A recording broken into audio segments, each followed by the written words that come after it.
పిల్లలు యాక్టివ్‌గా ఉన్నారనుకోండి, మా వాడు హైపర్ యాక్టివ్ అండి అంటే, హైపర్ యాక్టివిటీ అనేది అదంత తేలికైన విషయం కాదు. మనం అంత ఈజీగా అనే మాట కాదు. ఓవర్ యాక్టివ్ అనుకోండి, హైపర్ ఎనర్జెటిక్ అనండి, బాగా ఎనర్జీ వాడని అని చెప్పండి, బాగా యాక్టివ్ అండి అని చెప్పండి. కానీ గబుక్కున మాట ఉపయోగించే సూపర్ యాక్టివ్ అనండి. ఓకే. అయితే అంటే కొంచెం మనం సమస్యలకి తెలియకనే, ఇదంతా కావాలని అనేది కాదు. ఇదంతా కూడా మనకి తెలియకపోవడం వల్ల, ఆ సమస్య ఎట్లాంటిది అనేది తెలియకపోవడం వల్ల, అందుకని కొన్ని పదాలు జాగ్రత్తగా వాడుకుంటే బాగుంటుంది. అంటే వాటిని గ్లామరైజ్ చేయొద్దని చెప్తాను నేను. ఇప్పుడు నేను డిప్రెస్డ్ అండి అనేది గ్లామరైజ్ చేసే పదం కాదు. వాళ్ళకి they need treatment.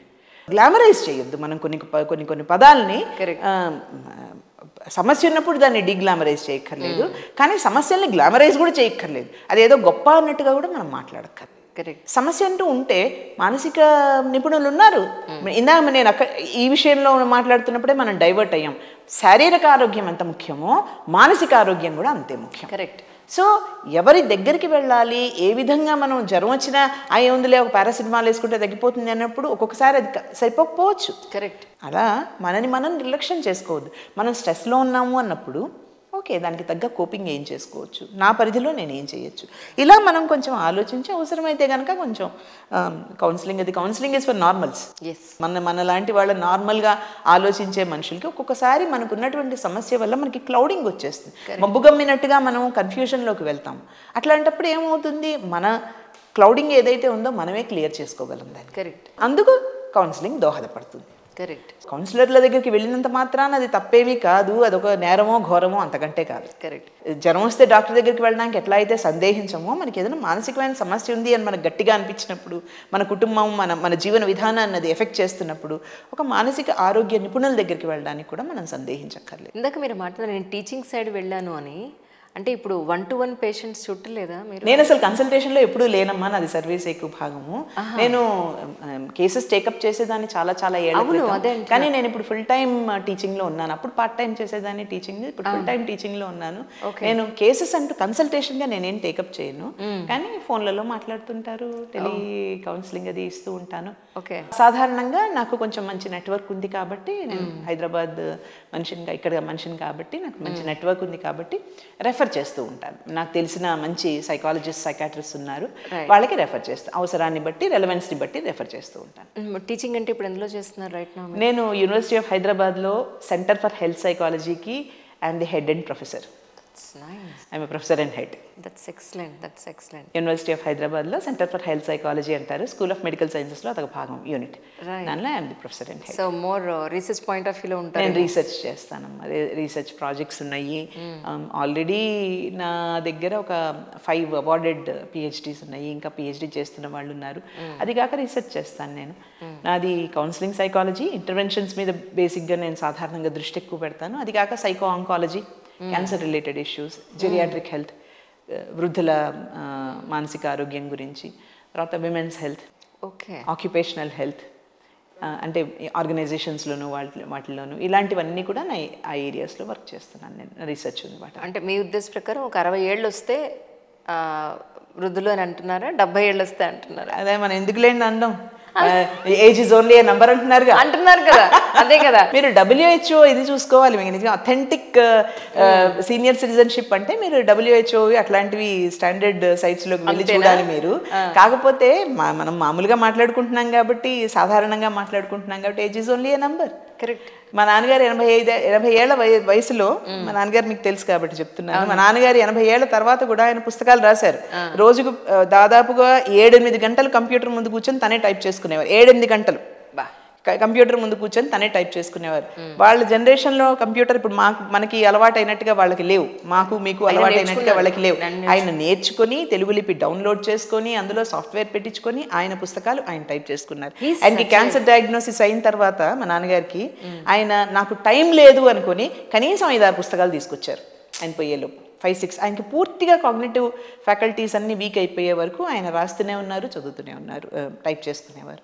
So age is only A number. Correct. అంత ఎనర్జీ ఆయన వయసులో సగం ఉన్న వాళ్ళకి ఉండాలని రూల్ లేదు కదా. అవును. ఆయనకంటే బెటర్గా ఉండేవాళ్ళు కూడా ఉన్నారు. 90 ఏళ్ళు దాటిన తర్వాత ఇంకా పెద్ద వయసుల్లో ఉండి బాగా ఆరోగ్యంగా ఫిట్నెస్ మెయింటైన్ చేస్తున్న వాళ్ళు కానీ, శారీరక మానసిక ఆరోగ్యాలు బాగా మెయింటైన్ వాళ్ళందరూ కూడా మనకు ఉదాహరణలు. కరెక్ట్. సో ఏం చేశాను నేను మిమ్మల్ని ఎందుకు అడిగానంటే, సరే ఇలా అనుకుందాం, ఏజ్ వైజ్ కాదు, పిల్లలు పెళ్ళిళ్ళు అయిపోయి ఉద్యోగాల్లో ఎక్కడెక్కడికో ఊళ్ళు వెళ్ళిపోయి ఇంటి నుంచి దూరంగా ఉంటూ పేరెంట్స్ దూరంగా ఉంటున్న ఆ పేరెంట్స్, అదే సింగిల్ పేరెంట్ అయినా మదర్ అయినా లేదా మదర్ అండ్ ఫాదర్ అయినా, వాళ్ళ మెంటల్ హెల్త్, వాళ్ళ empty nest is very common. మనం ఇప్పుడు మాట్లాడుతున్నాము, ఈ సిటీలో చదువుకున్న పిల్లలందరూ అమెరికాలు, ఆస్ట్రేలియాలు, ఇంగ్లాండ్లు ఎగిరిపోయి పాపం తల్లిదండ్రులు ఒంటరిగా పడి ఉంటారు అని చెప్పి, ఏమ్మా కొన్ని తరాల క్రితం నుంచి కూడా పల్లెటూళ్ళ నుంచి పట్టణాల నుంచి పెద్ద పట్టణాలకి వెళ్ళిన వాళ్ళు మాత్రం లేరా? సో ఈ ఎగిరిపోవడం అనేది, పక్షులు రెక్కలు వచ్చి ఎగరడం అనేది ఎప్పుడూ ఉన్నాయి.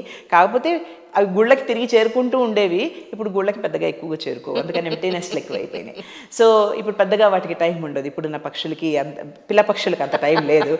అందుకని చెప్పి ఫోన్లు వీడియోలు ఇప్పుడు బాగా వచ్చిన తర్వాత దూరాలు దగ్గరైనాయి. దగ్గరున్న వాళ్ళు కొన్నిసార్లు దూరాలుగా కూడా ఉండొచ్చు. కాబట్టి పర్ఫెక్ట్ ఆన్సర్, స్ట్రైట్ ఆన్సర్ అంతే. అందుకనే అంటున్నాను, మెంటల్ హెల్త్ అనేది మనం ఏర్పరచుకునేది. ఇప్పుడు ఇది thanks to all these video calls and all, తల్లిదండ్రులు ఇప్పుడు ఏదున్నా లేకపోయినా చివరికి ఆ డబ్బా ఫోన్ మనం కీప్యాడ్ ఫోన్ అన్నా నేర్పించి వెళ్తారు కదా తల్లిదండ్రులకి. ఎవరైనా అది వాడుతున్నట్టు మన దేశంలో అత్యధిక జనాభా మొబైల్ ఫోన్ వాడే జనాభా ఉంది. మీరు జర్నలిస్ట్, మీకు నాకంటే ఎక్కువ స్టాటిస్టిక్స్ మీకు తెలుసు కదా. అట్లాంటప్పుడు చదువుతోనూ వయసుతోనూ నిమిత్తం లేకుండా కనీసం అది కీప్యాడ్ నొక్కే పదం, లేదా కనీసం రిసీవ్ చేసుకోవడానికి గ్రీన్ నొక్కాలా రెడ్ నొక్కాలా, అంత మటుకు అయినా వాళ్ళు నేర్చుకోగలుగుతున్నారు కదా. వింటున్నారు, దగ్గరికి రాగలుగుతున్నారు, అంటే మేము ఉన్నాము అని చెప్పగలుగుతున్నారు. కానీ మళ్ళీ రియాలిటీలోకి వద్దాం. ఇవన్నీ బాగుంటాయి వినడానికి, అంటే మనసుకి నచ్చ చెప్పుకోవడానికి, నిజంగా కూడా వీడియో కాల్స్లో వాటిల్లో పిల్లలు వచ్చి మాట్లాడినప్పుడు దగ్గర ఉన్నట్టే ఉంటుంది కదా. ఒక్కొక్కసారి గంటల తరబడి మనతో వీడియో కాల్లో ఉండే పరిస్థితి కూడా ఉంది కదా. వాళ్ళ పని వాళ్ళు చేసుకుంటుంటారు, మీ పని మీరు చేసుకుంటుంటారు, కానీ వీడియో నడుస్తూనే ఉంటుంది, మాట్లాడుకుంటూనే. ఇలాంటివి కూడా జరుగుతాయి. మా అబ్బాయి ఉదాహరణకి వాడు పిహెచ్డి సబ్మిషన్ టైంలో వాడు ఆన్ చేసి పెట్టేవాడు, నేను ఆన్ చేసి పెట్టేదాన్ని, నా పని నేను చేసుకునేదాన్ని నా కంప్యూటర్ ముందు, వాడి కంప్యూటర్ ముందు వాడు పని చేసుకునేవాడు. ఇలాంటివి వాడు ఇక్కడ లేకపోయినా కానీ వి వర్ టుగెదర్. ఇలాంటివి కొన్ని జరుగుతాయి, కాదని అంటలేదు. కానీ ఇక్కడ ప్రాబ్లం ఏంటంటే, ఇప్పుడు తల్లిదండ్రులు ఏమనుకుంటున్నారంటే, మాకు ఏదన్నా అవసరమైతే మాకెవరు. ఇక్కడ నేను మళ్ళీ సాంఘీకరణ గురించి మాట్లాడతాను. ఇప్పుడు పియర్ సపోర్ట్, సోషల్ సపోర్ట్ మనం గ్యాదర్ చేసుకోగలిగామనుకోండి, అంత దూరాల నుంచి వాళ్ళు వచ్చినా రాకపోయినా. ఇప్పుడు ఏ వయస్కు, సమవయస్కుల ఇంపార్టెన్స్ ఎప్పుడు ఏ వయసుకు ఆ వయసుకు ఉంటుంది. అడాలసెంట్స్కి కౌమార్యంలోనే మాత్రమే కాదు, యూత్కి వాళ్ళ వయసు వాళ్ళు కావాలిగా, మిడిల్ ఏజ్ వాళ్ళకి వాళ్ళ వయసు వాళ్ళు కావాలిగా. అట్లాగే వృద్ధాప్యం వైపుకి అడుగులేస్తున్నప్పుడు కూడా మన వయసు వాళ్ళతోటి మనం కొంచెం ఎక్కువ సామీప్యం పెంచుకోగలిగితే కనుక, అగైన్ షేరింగ్ అండ్ కేరింగ్, మన భావాలు పంచుకుంటాం, మంచి చెడు పంచుకుంటాం. కొన్నిసార్లు అంటే ప్రతిదీ, ఇందాక నేను ఒక మాట చెప్పాను, strength can be weakness also అని. ఈ క్రమంలో కొన్నిసార్లు అపోహలు అట్లాంటివి కూడా రావచ్చు. కానీ అట్ ద సేమ్ టైం అది కొంత థెరపిటిక్గా కూడా పనికి వస్తుంది. సోషల్ సపోర్ట్ ఉంటుంది కదా, మన బంధువులతో కానీ, స్నేహితులతో కానీ, పియర్ గ్రూప్ సమవయస్కులతో కానీ. సో ఎంప్టీనెస్ట్ అనేది కేవలం మన నెస్ట్ గురించే మనం ఆలోచించుకుంటే ఉంటుంది. కానీ తోటి నెస్టులతో పాటు పక్షులన్నీ సమూహంగా ఉంటాయి ఎప్పుడు. ఏం వృద్ధ పక్షులు సమూహంగా ఎందుకు ఉండకూడదు? కరెక్ట్. సమూహం అనేది ఎప్పుడూ కూడా మన మనసుకి చాలా గట్టినిస్తుంది, దృఢత్వాన్ని ఇస్తుంది. సో సమస్యలు ఉంటాయమ్మా, వాటికి సొల్యూషన్స్ మనం ఎట్లా వెతుక్కుంటాము అనేది మన మీద ఆధారపడి ఉంటుంది. సమస్యలు ఉంటాయి, ఎవరికి ఉండవు. ఇప్పుడు సాధారణంగా తల్లిదండ్రులు ఎవరైనా ఏం ఆలోచిస్తాం, ఇప్పటి తరం తల్లిదండ్రులు ఏం ఆలోచిస్తాం, మన ఇమోషన్స్ వాళ్ళ గ్రోత్కి అడ్డం పడకూడదని అనుకుంటాం కదా. ఉంటుంది, మా దగ్గర ఉండాలి మా పిల్లలు అనేది ఉంటుంది. రాగలిగితే సంతోషం, ఉంటే అంతకంటే సంతోషం. ఒకవేళ ఒకే ఇంట్లో ఉండి తగాదాలు పడుతుంటే, ఒకే చోట ఉండి తగాదాలు పడుతుంటే, సమస్యలు వస్తుంటే, ఎక్కడున్నా కానీ దూరానుండి దగ్గరగా ఉండడానికి అవకాశం ఉంటుంది. దగ్గరుండి దూరాలు పెంచుకోకూడదు. దూరానున్నా దగ్గరున్నా మానసికంగా సామీప్యం ఉండేట్టుగా చూసుకుంటే, మనం ఇందాక నుంచి మాట్లాడుకుంటున్నామే ఐ మీ అక్కడికి మనం డెవలప్ అవుతుంది. నిజం. So nice of you ma'am. ఎక్కువ టైం తీసుకున్నాను, క్షమించాలి, ఏమనుకోవద్దు. Thank you so much for coming once again.